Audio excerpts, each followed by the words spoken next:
పొదిలి వెళ్ళి పొగాకు రైతులను పరామర్శిస్తున్నానని చెప్పి అక్కడ ఒక సీన్ క్రియేట్ చేయటం, ఆఖరికి పోలీసుల మీద మహిళల మీద కూడా రాళ్ళు రువే పరిస్థితి కనిపించటం, ఈరోజు మళ్ళీ తిరిగి ఒక బెట్టింగ్లోని అంటే అతను తాలూకా ఎక్కువగా ప్రమోట్ చేయడం వల్ల మళ్ళీ 24లోని కూడా వైఎస్ఆర్సీపీ గవర్నమెంట్ వచ్చేస్తుంది అని అనేకమైన సర్వేలు చూపించడం వల్ల వాళ్ళ కార్యకర్తలే సుమారుగా 10 కోట్ల వరకు బెట్టింగ్లు కట్టుకొని ఆ బెట్టింగ్లో డబ్బులు అప్పుల పాలైపోయి అవి తీర్చుకోలేక ఆత్మహత్య చేసుకుంటే దాన్ని కూడా పోలీసుల మీదకి నెట్టే ప్రయత్నం కాదు నెట్టేస్తూ ఈరోజు సంవత్సరం తర్వాత అంటే సుమారుగా జూన్ 9వ తారీఖున చనిపోయిన వ్యక్తి, జూన్ 6వ తారీఖున పురుగుల మందు తాగి జూన్ 9వ తారీఖు ఇంచుమించుగా చనిపోయిన నాగమల్లేశ్వరరావు గారి కుటుంబాన్ని ఈరోజు పరామర్శించడం చూస్తూ ఉంటే అతను ఎలాగ లా అండ్ ఆర్డర్ని విఘాతం కలిగించడానికి ప్రయత్నం చేస్తున్నారు, ఎలాగ జనాల్లో తన తాలూకా ప్రచార దాన్ని ఏమంటారంటే ఆకాంక్షతోని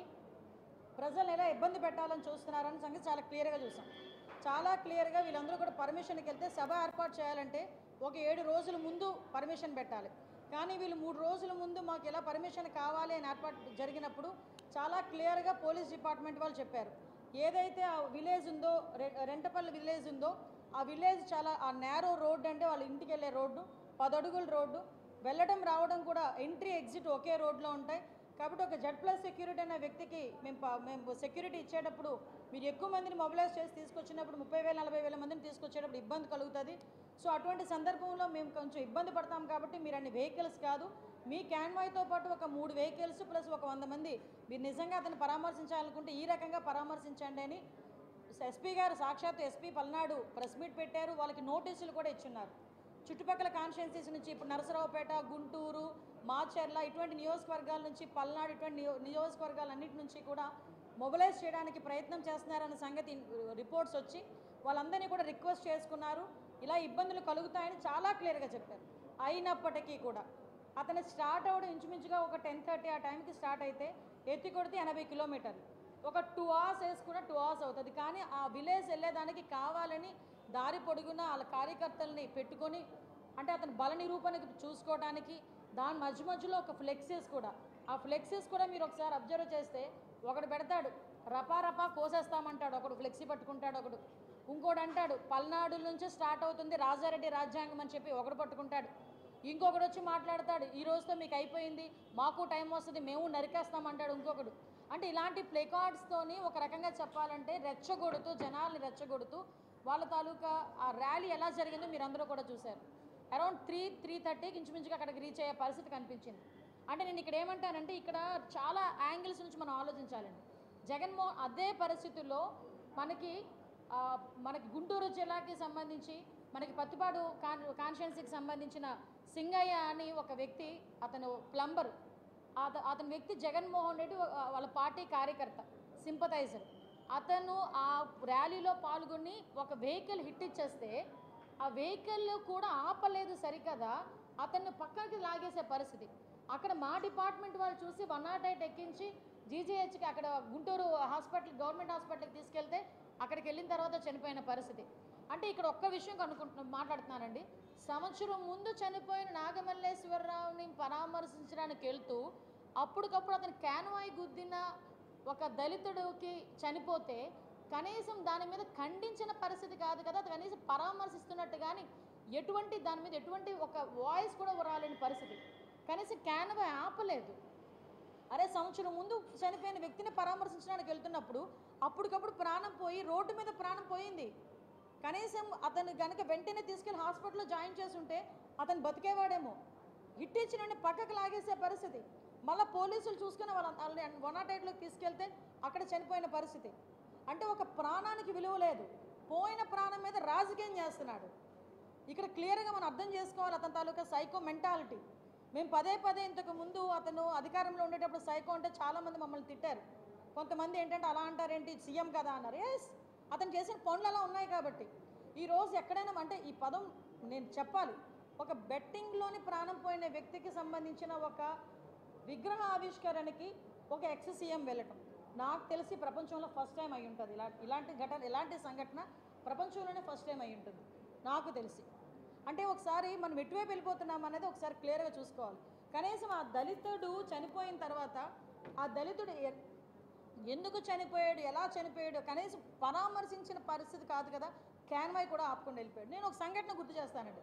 కందుకూరులోని ఇలాంటి సంఘటనే మేము ప్రతిపక్షంలో ఉన్నప్పుడు జరిగితే, ఒక స్టాంపేడ్ జరిగితే ఇమీడియట్గా మీటింగ్ ఆపేసి ఆ కుటుంబాలందరినీ పరామర్శించుకొని వాళ్ళకి ఎక్స్గ్రేషియా ఇచ్చి, ఆ పార్టీ తరపున ఎక్స్గ్రేషియా ఇచ్చి మళ్ళీ మీటింగ్ అక్కడ పెట్టకుండా నెక్స్ట్ కావలికి మీటింగ్ వెళ్ళిన పరిస్థితి కూడా మనకు తెలుసు. అంటే ఒక రెస్పాన్సిబిలిటీ ఉన్న రాజకీయ నాయకుడు చేయాల్సిన పని అది. కానీ ఇర్రెస్పాన్సిబుల్ రాజకీయ నాయకుడు శవాల మీదే రాజకీయం చేయాలనుకునేవాడు ఇలాంటి పరిస్థితుల్లో జగన్మోహన్ రెడ్డి పనిచేస్తున్నాడు అంటేనే ఒకసారి మనందరం కూడా ఆలోచన చేసుకోవాలి. తర్వాత జయవర్ధన్ రెడ్డి అని ఇంకొక అబ్బాయి చనిపోయాడు. సత్తెనపల్లి కాన్స్టిట్యున్సీకి సంబంధించిన జయవర్ధన్ రెడ్డి అని 37 సంవత్సరాల అబ్బాయి చనిపోయాడు. ఈ చావులకి కారణం జగన్మోహన్ రెడ్డి కాదా? ఎందుకు అని అంటే ఈరోజు ర్యాలీకి పర్మిషన్ వద్దండి, ర్యాలీ మీరు ఇంచుమించు 70 కిలోమీటర్లు, ఇంత పెద్ద ర్యాలీ 25,000 మంది 30,000 మందిని మొబిలైజ్ చేస్తున్నారు, మీరు ఇలాంటి ఇబ్బంది అవుతుందంటే మాకు కావాలి. అయినా కూడా నోటీసులు ఇచ్చినా కూడా ఏం జరుగుతుందో చూద్దామన్నట్టుగా రెచ్చగొట్టే ధోరణిలో ఒక్కొక్కడు వచ్చి ప్లెకార్డ్స్ పట్టుకొని మమ్మల్ని రెచ్చగొట్టే పరిస్థితి. అయినప్పటికీ కూడా ఈరోజు పోలీసులు చాలా శాంతియుతంగా వాళ్ళ పని వాళ్ళకి కానిచ్చుకొని ఒక Z+ సెక్యూరిటీ ఉన్న వ్యక్తికి మేము ఇలాంటి పొజిషన్లో మేము సెక్యూరిటీ ఇవ్వలేమని చెప్పినా కూడా అతను వినకుండా బయటకు వచ్చి సంవత్సరం క్రితం చనిపోయిన వ్యక్తిని ఈ రోజు వరకు పరామర్శించడానికి టైం లేదా అండి? అంటే ఈరోజు ఏదో రకంగా బయటకు వచ్చి ఒక శాంతి భద్రతలకు విఘాతం కలిగించాలని ఒక సైకో మెంటాలిటీతో ఒక నేరస్తుడి రాజకీయ ముసుగులో ఉన్న ఒక నేరస్తుడు చేస్తున్న కుట్రగా మనం భావించుకునే పరిస్థితి ఈరోజు కనిపిస్తూ ఉంది. మీరు అబ్జర్వ్ చేసుకుంటే ఈరోజు విశాఖపట్నం వైపు ప్రపంచం అంతా చూసే పరిస్థితి. జూన్ 21న ఇంటర్నేషనల్ యోగా డేకి గౌరవ ప్రధానమంత్రి గారు కూడా ఇక్కడికి వస్తూ ఉంటే ఈ రాష్ట్రంలో ఏదో జరుగుతుంది అని చెప్పి ఒకటి బయటికి క్రియేట్ చేయడానికి ఈరోజు అతను చేస్తున్న పరిస్థితిగా నేనైతే భావించాను. ఎందుకంటే మీకు అతని తాలూకా నైజం అలాంటిది. 14 to 19లో ఇక్కడ ఇంటర్నేషనల్ సమ్మిట్ జరుగుతూ ఉంటే ఆ రోజు అలాగే ఇక్కడికి వచ్చి ఒక మనకి జల్లికట్టు తరహాలో బీచ్ రోడ్లో ఏదో ప్రోగ్రామ్ చేస్తానని చెప్పి ఆ రోజు నానా రచ్చ చేశాడు. మీరందరూ కూడా ఆ రోజు మీకు గుర్తుపెట్టుకోవాలి. అంటే ఇలాంటి రాష్ట్రానికి సంబంధించిన ప్రైడ్ పెరిగే కార్యక్రమాలు ఎప్పుడుంటాయో చూసుకుంటాడు. ఆ సమయంలో సందర్భం లేకుండా ఏమీ లేకుండా అతనే ఒక అవకాశాన్ని క్రియేట్ చేసుకొని జనంలోకి వెళ్ళి ఇలాంటి సిచ్యువేషన్స్ క్రియేట్ చేసే పరిస్థితి కనిపిస్తూ ఉంది. ఒకసారి మనందరం కూడా ఆలోచన చేసుకోవాలి ఎటువంటి వ్యక్తి ఈరోజు జగన్మోహన్ రెడ్డి. ఎందుకంటే కనీసం అండి వైసీపీ కార్యకర్త చనిపోతే కూడా క్యాన్వాయ్ ఆపలేని నాయకుడు సంవత్సరం ముందు చనిపోయిన వ్యక్తి పరామర్శకు వెళ్తున్నాడంటే, కానీ ఆ పరామర్శలో మొత్తం మాట్లాడుతుంది వైసీపీలో ఉన్న కమ్మ వాళ్ళ మీద ఎంత ప్రేమ కురిపించాడండి ఈరోజు నాకు అర్థం కాలే. అరే ఆ రోజు మరి ఎంతమందిని నువ్వు జైల్లో పెట్టించావు?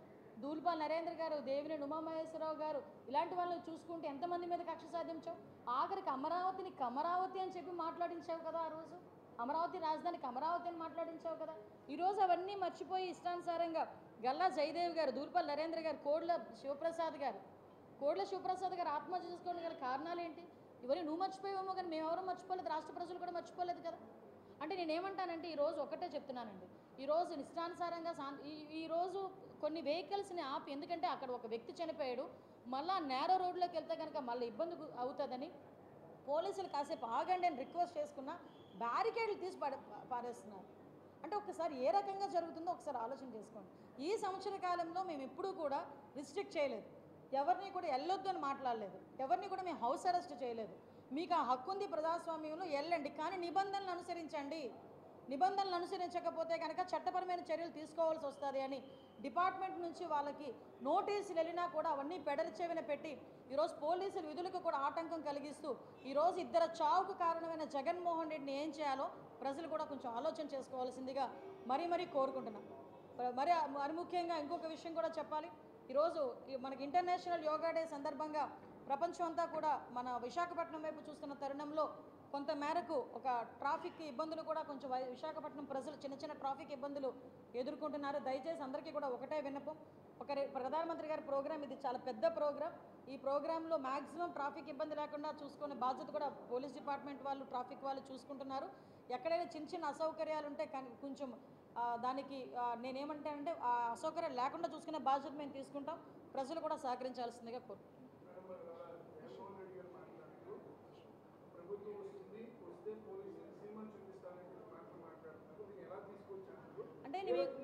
అంటే అంటే నేను ఇందాక ఒక మాట చెప్పానండి మీకు, ఒకటి ఆ పోస్టర్ కూడా చూపిస్తా. అతని మాటలకి అతని తాలూకా కార్యకర్తల తాలూకా బిహేవియర్స్కి ఎంత కోఇన్సిడెన్స్ ఉంటుందంటే, ఇది ఒకటి పెట్టాడండి, ప్లకార్డ్ పట్టుకున్నాడు.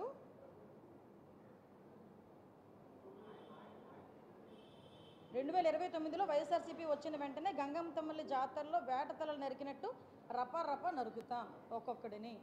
ఇది వాడు కింద జగన్మోహన్ రెడ్డి ఫోటో వేసుకొని చూడండి ఒకసారి, మీకు కాల్ పంపించమంటే పంపిస్తాను.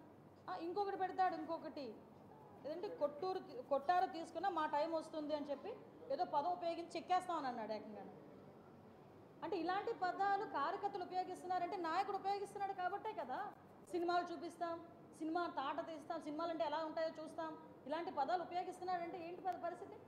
నేను ఒకటే కోరుకుంటున్నా, ఈరోజు శాంతి భద్రత ఇప్పుడు ఏంటంటే ప్రశాంతంగా వెళ్తుంది, సంక్షేమ కార్యక్రమాలన్నీ కూడా ప్రజలకి చక్కగా వెళ్తున్నాయి, ప్రజలందరూ సంతోషంగా ఉన్నారు, పెట్టుబడులు వస్తున్నాయి, పరిశ్రమలు వస్తున్నాయి, ఉద్యోగ అవకాశాలు కల్పిస్తున్నారు ఎన్డీఏ గవర్నమెంట్, కేంద్ర ప్రభుత్వం తలకి సహాయ సహకారాలు ఉంది.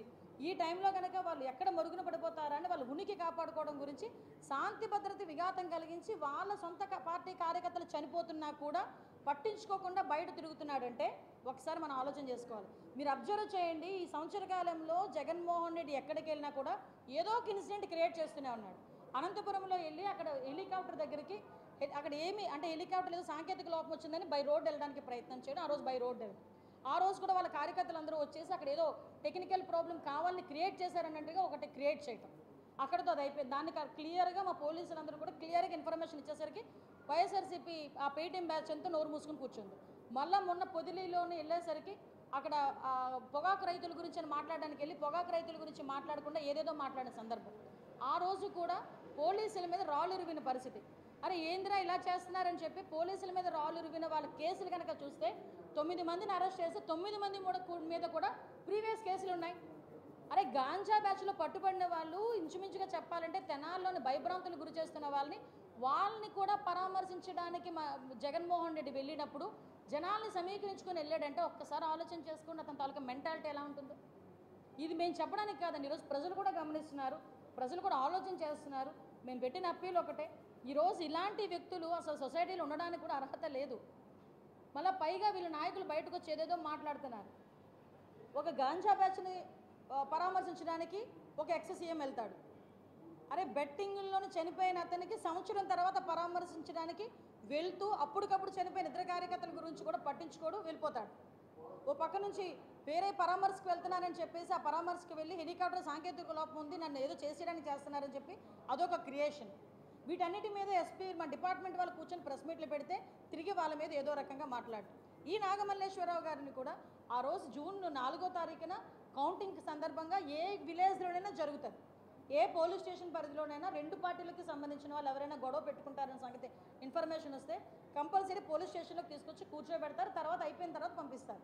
5వ తారీఖున అలాగే పంపించారు. బాబు కొన్ని రోజులు ఇబ్బందిగా ఉంటుంది కాబట్టి మీకు గుంటూరు వెళ్ళి ఆయన ఆర్థిక ఇబ్బందుల వల్ల ఆయనకున్న బెట్టింగ్ పాపం బెట్టింగ్ చేసుకుని ఇంచుమించు 10 కోట్ల రూపాయలు బెట్టింగ్ చేస్తే ఎలా తీర్చుకోవాలో తెలియక వాళ్ళ నాయకుడికి వెళ్ళి చెప్పుకోలేక ఆత్మహత్య చేసుకుంటే దాన్ని పోలీసుల వైఫల్యం కింద ప్రభుత్వ వైఫల్యం కింద క్రియేట్ చేసి సంవత్సరం తర్వాత, నేను ఎందుకు పదే చెప్తున్నానంటే సంవత్సరం తర్వాత వెళ్ళి పరామర్శించడం. ఒకసారి ఇవన్నీ కూడా ప్రజలందరూ కూడా గమనించాలి.